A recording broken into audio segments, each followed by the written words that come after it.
ঝগড়াঝাটি রাগ মারামারি ভাগ সেরে যাবে সব পাগলামি, শুধু 3টে 4টে 7টা 8টা হামি, শুধু 3টে 4টে 7টা 8টা হামি। ঝগড়াঝাটি রাগ মারামারি ভাগ সেরে যাবে সব পাগলামি, শুধু 3টে 4টে 7টা 8টা হামি। জুলাই মাসের শেষের দিকে জানতে পারলাম যে আমি কনসিভ করেছি। তো সেই অনুভূতিটা ব্যক্ত করার মতন ভাষা আজকে আমার কাছে নেই, কিন্তু এটা বলবো যে আমি, আমার হাজবেন্ড, আমাদের ছোট্ট দুজনের সংসারে একটা যে ছোট্ট প্রাণ যে আসবে সেইটা নিয়ে আমরা খুব আনন্দিত। স্বপ্ন স্বপ্ন গাছ মিষ্টি মিষ্টি টাচ, ভালোবাসা মাখবো ম্যাজিকে, বন্দি হলো সন্ধি করে নাও, বলো তোমরা কে কে রাজিকে। সেদিন আমি বাড়িতেই ছিলাম। সকালবেলা উঠে হঠাৎ করে মিমি আমাকে একটা সংবাদ দিল। আমি তো আনন্দে আত্মহারা হয়ে উঠলাম। দেখলাম মিমি বললো আমি বাবা হতে চলেছি।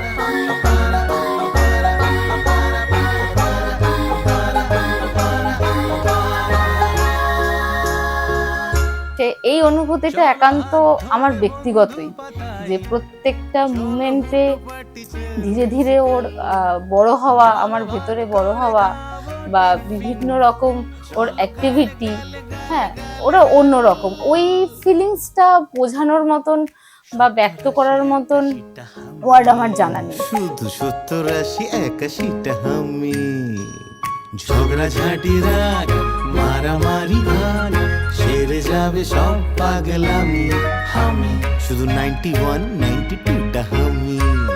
যত কাটাকাটি স্টপ, খাও না আলুর চপ, তার থেকেও টেস্টি টেস্টি ইয়ামি, শুধু 91 92টা 95 96টা 99 সেঞ্চুরিটা হামি।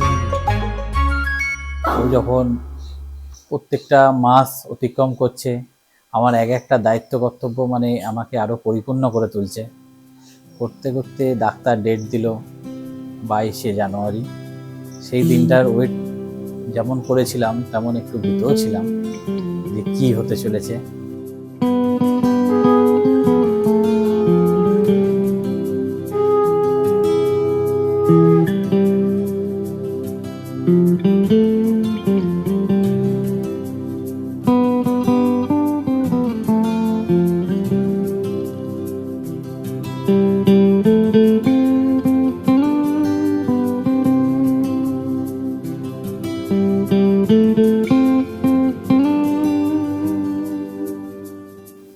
ডাক্তারবাবু গত 10 মাসের যে পুরস্কারটা আমার হাতে তুলে দিল, সেটা দেখে আমি আনন্দে খুব পরিপূর্ণ হয়ে উঠলাম। এবং 10 মাসের যে জার্নি, সেটা নিমেষের মধ্যেই ভুলে গিয়েছিলাম।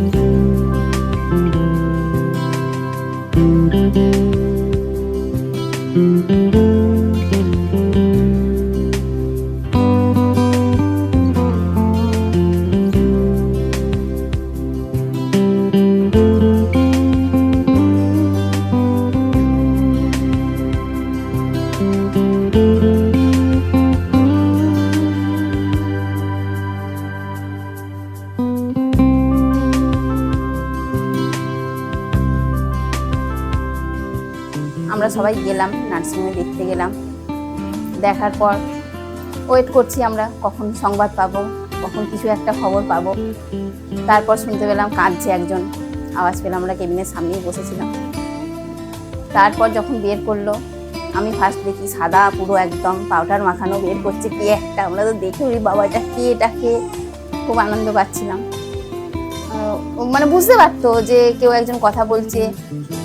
আমরা যে কথাগুলো বলতাম ও সব বুঝতে পেরে মানে উত্তর দেওয়ার চেষ্টা করতো, করে যেন সবকিছু যেন বড়দের মধ্যে সব বুঝতে পারছে, এইরকম মনে হতো।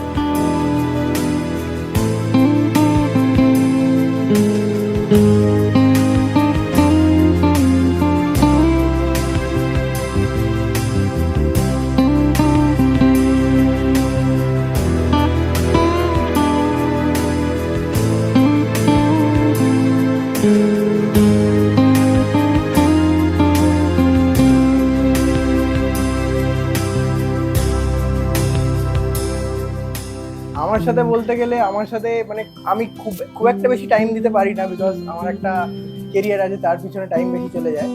আর যখনই আসি কান্নাকাটি করলে একটু কোলে নিয়ে ঘোরা টোরা এগুলো করলে চুপ হয়ে যায়, তারপর এনজয় করে, আমার কোম্পানিটা এনজয় করে। আমি দেখেছি আমার সাথে ম্যাক্সিমাম আমি থাকলে আমার কোলে অনেকক্ষণ ঘোরে, দেন ওর কোলেও ঘোরে। ওর মা একটু ফ্রি হওয়ার, একটু রেস্ট করার টাইম পায়।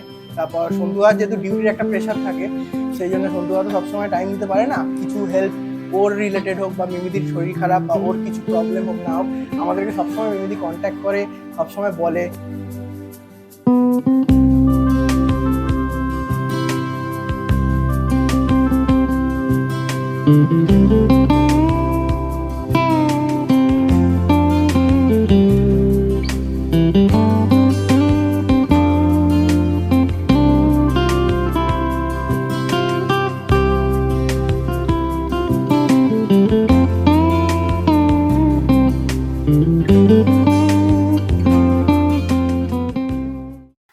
আগে আমাদের রুটিন বলতে গেলে আমি আর আমার হাজবেন্ড বাড়িতে দুজনেই থাকি। তো আমার হাজবেন্ডের টাইমেই সমস্ত কিছু, সে 3টেতে কখনো লাঞ্চ করছি, তো আবার রাত 1টায় ডিনার, এরকম ভাবে লাইফস্টাইলটা ছিল।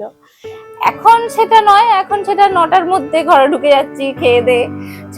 ছেলের জন্য এটা একটা ম্যাসিভ চেঞ্জ আমাদের লাইফে, দুজনের লাইফে, কারণ আমাদের দুজনের লাইফটা পুরো এলোমেলো লাইফ ছিল। তো যখন যেটা নিজেদের ইচ্ছা তখন সেটা করতাম, সেটা এখন আর নেই। সেটা এখন একটা আমার ছেলে এসে পুরো একদম ছকে বেঁধে দিয়েছে। তুমি নরম ফুলের গান, তুমি গরম ভাতের ভাত, তুমি অভিমানের চুপ, তুমি কান্না জমা মন। আগে তো ছিলাম আমরা দুজন, সেই দুজনে যেভাবে ঘোরা ফেরা চলাফেরা করতাম, ছেলে হওয়ার পর থেকে আমাদের দুজনের রুটিনই চেঞ্জ হয়েছে। আমি যেমন রাত্রিরে বাইরে ডিউটিতে যাই বা দিনের বেলা ডিউটিতে যাই, বাড়িতে এসে যে রেস্ট পেতাম সেই রেস্ট তো আর নাই। এখানেও বাবা হিসাবে আরেকটা ডিউটি পালন করতে হচ্ছে। আমি তোমার ছায়ায় ছায়ায় থাকি মা, আমি তোমার চোখের তারায় বাঁচি মা, আমি তোমার মায়ায় মায়ায় থাকি মা, আমি তোমায় হাওয়ায় আবার ডাকি মা। ওরকম কোনো ব্যাপার ছিল না যে আমি ছেলে চাইছি না মেয়ে চাইছি, ওরকম ব্যাপার না। মেয়ে চাইছিলাম এই কারণে তাকে সাজাতে পারি, হ্যাঁ এই কারণেই মেয়েটা চেয়েছিলাম। তো সেই বুঝে ডায়েরির পাতাতে শুধু মেয়ের নাম লিখতাম। তো আমার হাজবেন্ড একটু ছেলের দিকেই প্রথম ছিল, কিন্তু আমার চাপে কোনোদিনও কিছু বলতে পারেনি। যাই হোক, তো লাস্টে মনে হলো যে শুধু মেয়ের নাম লিখবো, একটু ছেলের নামও কটা লিখি। তো প্রথম যে ইন্টারনেট ঘেটে এই ঘেটে সেই ঘেটে প্রথম নামটা যেটা লিখেছিলাম, তো দেবাংশী নামটাই লিখেছিলাম আর লিখেও ছিলাম দেবাংশী নামটা। ডায়েরির পাতাতে আজও সেই একটাই ছেলের নাম লেখা আছে দেবাংশ। সেই ডায়েরির পাতা থেকে সেই ছোট্ট নামটা আজকে আমার কোলে বসে আছে। সেই ছোট্ট একটা প্রাণ যেটাকে আমি 9 মাস নিজের মধ্যে রেখেছিলাম, সে আজকে বাইরে এসছে। নি কোনো মাটির ঘরের কোন গধূলির শাঁখের আওয়াজ, কাজল লতার আলো টিপ। আমি এলেই ও খালি ঘুরতে যাবে বলে আমাকে দেখে হাসবে, ওকে নিয়ে খালি ঘুরতে যেতে হবে। আবার ঘুরতে ঘুরতে হঠাৎ করে দাঁড়িয়ে পড়লেই কাঁদবে, আবার ঘুরলে আবার চুপ হয়ে যাবে, এইরকম। তারপরে আমি মাঝে মাঝে আমাদের বাড়ি ওকে ঘুরতে নিয়ে যাই, ও ঘুরতে খুব ভালোবাসে আমার সাথে। আমি তোমার চোখের তারায় বাঁচি মা, আমি তোমার মায়ায় মায়ায় থাকি মা, আমি তোমায় হাওয়ায় আবার ডাকি মা,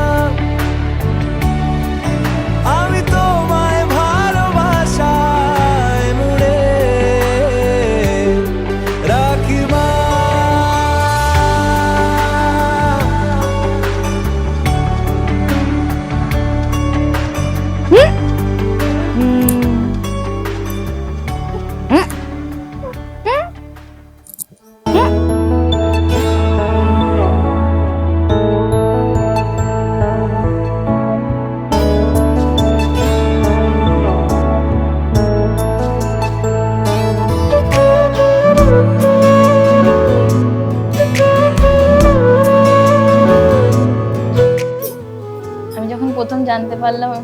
হয়েছি যে আমার বাড়িতে কেউ একটা আরেকটা ভাই বা বোন কেউ একটা আসতে চলেছে। তারপরে এইভাবে দিন কাটতে লাগলো। তারপরে একটা সময় এলো, তারপরে আমার একটা ছোট্ট ভাই এলো। আমি তাকে দেখতে যেতে পারিনি, আমি ভিডিও কলে দেখেছিলাম। সেটা দেখে আমি খুব খুশি হয়েছিলাম যে আমার একটা ভাই হয়েছে, এবং বাড়ির বড় সবচেয়ে আমি দিদি হয়েই রইলাম। আমার আর কোনো বোন হলো না। এটা একটা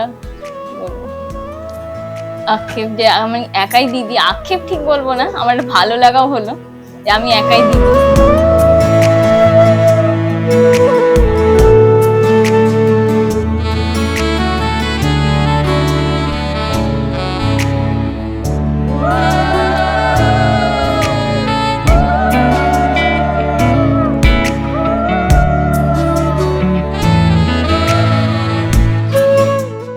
ওর বাবা হচ্ছে আমাদের বাড়ির সব থেকে ছোট ছেলে, আমাদের ছোট ভাই, সব থেকে আদরের।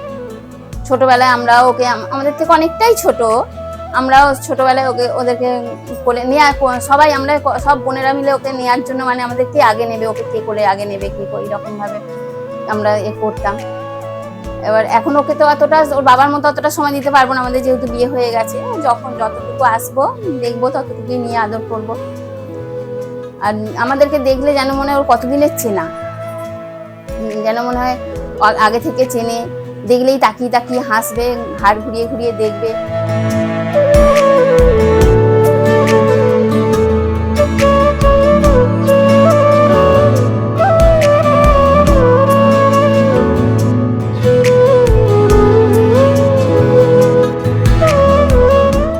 পরে আমি অনেকগুলো নাম ওর জন্য সিলেক্ট করেছিলাম, তা থেকে একটা নাম ধ্রুব, এই নামটা সিলেক্ট করা হয়েছিল। আমি ওকে ওই নামেই ডাকি।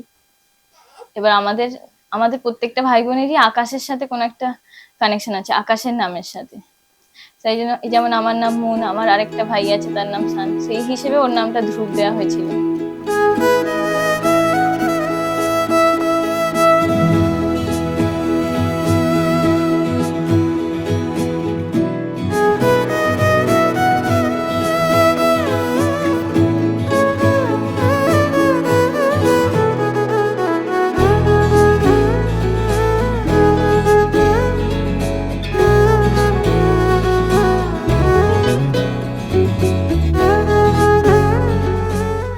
আমি যখন ডিউটিতে থাকি, ডিউটিতে নানা কাজের প্রেশার থাকে, তবুও ডিউটির ফাঁকে বা ডিউটির শেষে যখন মিমি আমাকে ফোন করে এবং আমার ছেলেকে যখন ভিডিও কলে দেখায়, তখন আলাদা একটা ও যে আমাকে একটা হাসি, আমাকে দেখে উৎফুল্ল, এবং তখন ডিউটির প্রেশার কি ঘটেছে, কি হচ্ছিল, সেসবগুলো মানে ভুলে যায় একেবারে।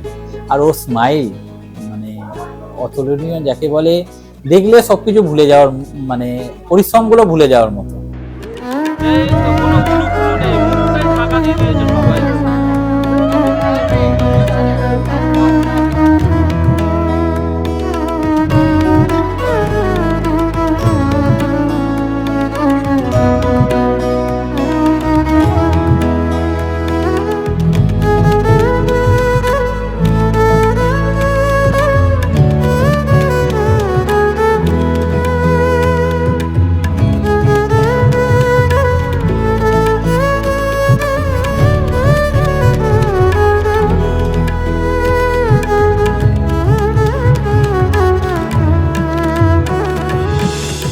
বাড়িতে এলে দরজা খোলার পর যখন বিজু বলে ডাকি, তখন তো মানে কোলে আসার জন্যে হয়তো এখন পুরোপুরিভাবে আসতে পারে না, কিন্তু চোখের ইশারায় অনেক কিছু বলে দেয় যেন আমার কোলে আসতে, একটু ঘুরতে চায়।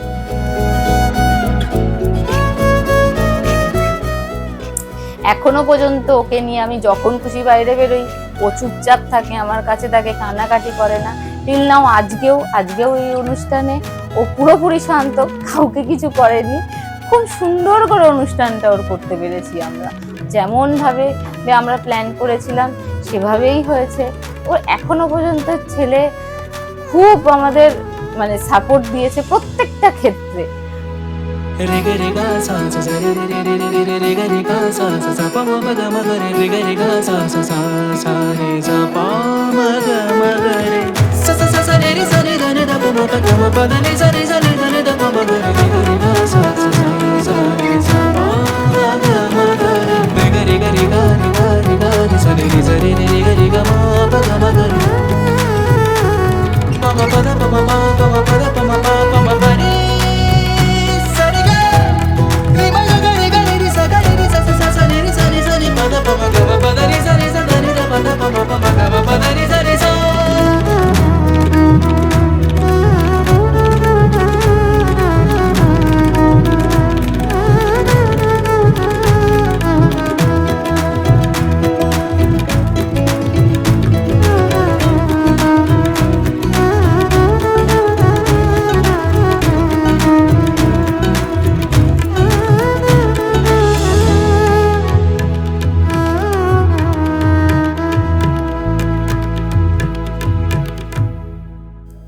দেবাংশ আমাদের দেখলে মোটামুটি বেশ খুশি হয়, খুশি মানে একটু বেশ জলি টাইপের ফেস করে ফেলে, মানে মোটামুটি আমাদেরকে চিনে ফেলেছে আপাতত, এখন অবধি আমাদেরকে চিনে ফেলেছে। আর মোটামুটি আমাকে দেখলে আমার গায়ে মোটামুটি অনেকবার প্রত্যেকবার দুপুরবেলা এলেই মোটামুটি টয়লেট করে ফেলে, সেটা নিয়ে কোনো ইস্যু নেই, কিন্তু আপাতত টয়লেট অবধি থেকেছে। এবার ব্যাপারটা আগে কত দূর অবধি যাবে সেটা আমরা জানি না, এবার দেখা যাক। ওকে আমরা মোটামুটি একটা জায়গায় পৌঁছাতে চাই, কিন্তু ব্যাপারটা হচ্ছে ওই যে ওই নিয়ম কানুন থেকে ওকে বার করতে হবে, ঠিক আছে? তো প্রথম নিয়ম হচ্ছে ওকে নিয়ম কানুন থেকে বার করতে হবে, যেটা আমরা চাই। নিয়মের মধ্যে থাকলে ও আরো নিয়মটা ভাঙবে। মা তুমি আমার ভালো মা, তুমি অন্য কারো না, বলো ছেড়ে যাবে না। ও মা তুমি আমার ভালো মা, তুমি অন্য কারো না, বলো ছেড়ে যাবে না। চোখে হারায় যেদিকে যাবো আমি সেদিকেই ও তাকাবে, ওর যার কোলেই থাকুক, সে দিদা দাদুর বাবার যার কোলেই থাকুক, আমি যেদিকে ওর চোখ সেদিকে, ঠিক আছে? ও হঠাৎ করে বাবার কাছে থাকবে, কিছুক্ষণ থাকলো, হঠাৎ করে একদম উচ্চস্বরে চিৎকার, কোনো কারণ নেই, কিন্তু আমার কোলে এসে চুপ, এরকম হঠাৎ করে আমার কথা মনে পড়ে যায়। কম তো পড়েনি তোমার জন্য এই গান গাওয়া, আকাশ ছোঁয়ার স্বপ্ন দেখা, আমার চোখে তুমি অনন্যা। ও মা তুমি আমার ভালো মা, তুমি অন্য কারো না, বলো ছেড়ে যাবে না। ও মা তুমি আমার ভালো মা, তুমি অন্য কারো না, বলো ছেড়ে যাবে না। বলবো দাদু দিদা হিসেবে দিদা তো একদম ওভার প্রোটেক্টিভ, হ্যাঁ, যে রিজুর কিছু হলে মানে সে মনে হয় আকাশ পাতাল এক করে ছেড়ে দেবে, ঠিক আছে? সে মাকেও ছাড়বে না, মানে রিজুর মাকেও ছাড়বে না, মাকেও মনে হয় ধরে দুটা দিয়ে দেবে। যাই হোক, যে রিজু খুব আদুরের মানে দিদার, সারাদিন দিদা কি করবে রিজুকে নিয়ে ভেবে পায় না। সে একটা কাশি হলেও মায়ের দোষ, একটা হাঁচি দিলেও মায়ের দোষ, সবেতেই মায়ের দোষ। তুমি আগলে রেখেছো, কেঁদেছি তোমার আঁচলে,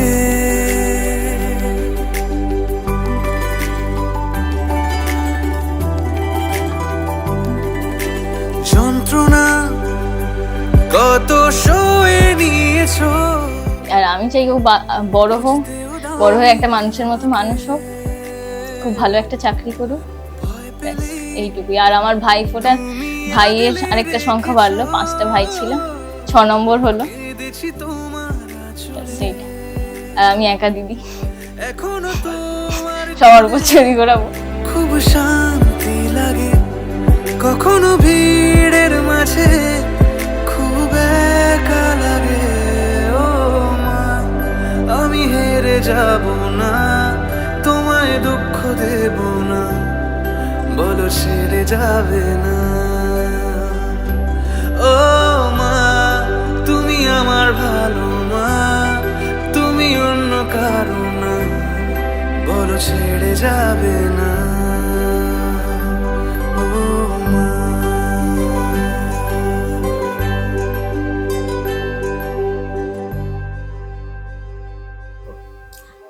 তো কোনোদিনও ওকে আমরা, আমাদের দুজনেরই ব্যক্তিগত মত, আমরা কোনোদিনই ওকে চাপিয়ে দেব না যে তোমাকে ডাক্তার হতে হবে বা তোমাকে ইঞ্জিনিয়ার হতে পারে বা তোমাকে সায়েন্টিস্ট হতে হবে, কোনোদিনই আমরা চাপিয়ে দেবো না, কোনো কিছুই চাপিয়ে দেব না।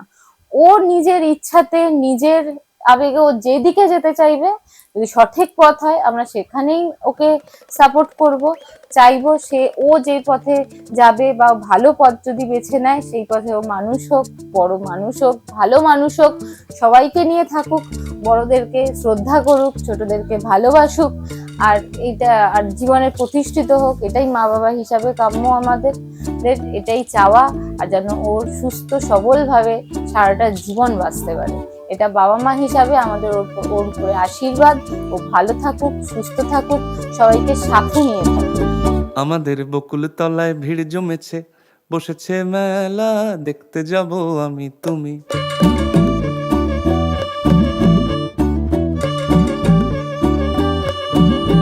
আমাদের বকুল তলায় ভিড় জমেছে, বসেছে মেলা, দেখতে যাব আমি তুমি।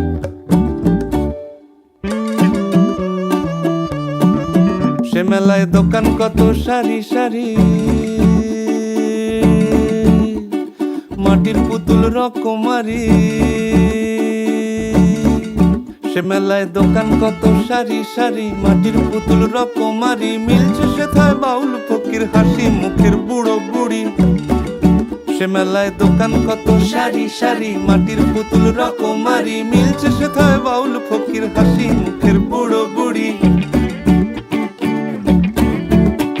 ওরে পুতুল বাহারি পুতুল, ওরে পুতুল বাহারি পুতুল, পুতুল বাহারি পুতুল, ওরে পুতুল বাহারি পুতুল।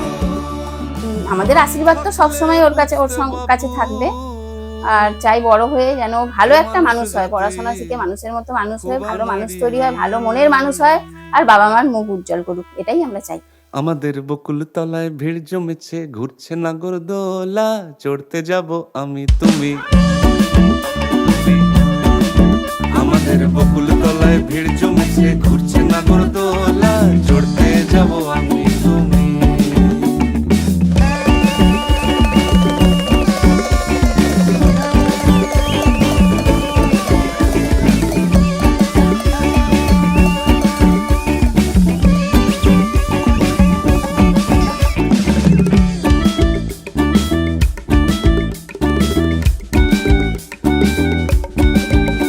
সেই নাগরদোলা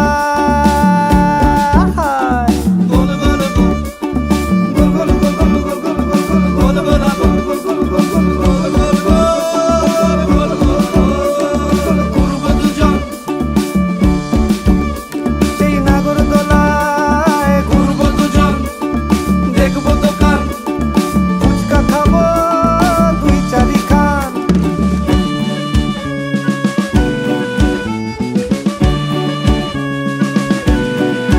আমাদের যন্ত্র জীবন মুক্তি পাবে, ঘন্টা তিনে মেলায় যাবে। আমাদের যন্ত্র জীবন মুক্তি পাবে, ঘন্টা তিনে মেলায় যাবে। ওরে জীবন অন্ধকারের জীবন। সে বড় হয়ে গুরুজনদের প্রতি সম্মান রেখে যাবতীয় দায়িত্ব কর্তব্য পালন করে এরপর সে তার জীবনে কি হতে চায়, কি করতে চায়, সেটা তার ব্যক্তিগত তখন একটা ব্যাপার থাকবে। কিন্তু আমি চাই একটা ভালো মানুষ তৈরি হোক, যাতে আমিও বাবা হিসাবে একটা গর্বিত অনুভব করি। এটাই আশীর্বাদ করি আমার ছেলেকে। আমাদের বকুল তলায় ভিড় জমেছে, বসেছে মেলা, দেখতে যাব আমি তুমি। আমাদের বকুল তলায় ভিড় জমেছে, বসেছে মেলা, দেখতে যাব আমি তুমি। আমাদের বকুল তলায় ভিড় জমেছে, বসেছে মেলা, দেখতে যাব আমি তুমি। আমাদের বকুল তলায় ভিড় জমেছে, বসেছে মেলা, দেখতে যাব আমি তুমি। দেখতে যাব আমি তুমি, দেখতে যাব আমি তুমি, দেখতে যাব আমি তুমি, দেখতে যাব আমি তুমি। আমাদের বকুল তলায় ভিড় জমেছে, বসেছে মেলা, দেখতে যাব আমি তুমি।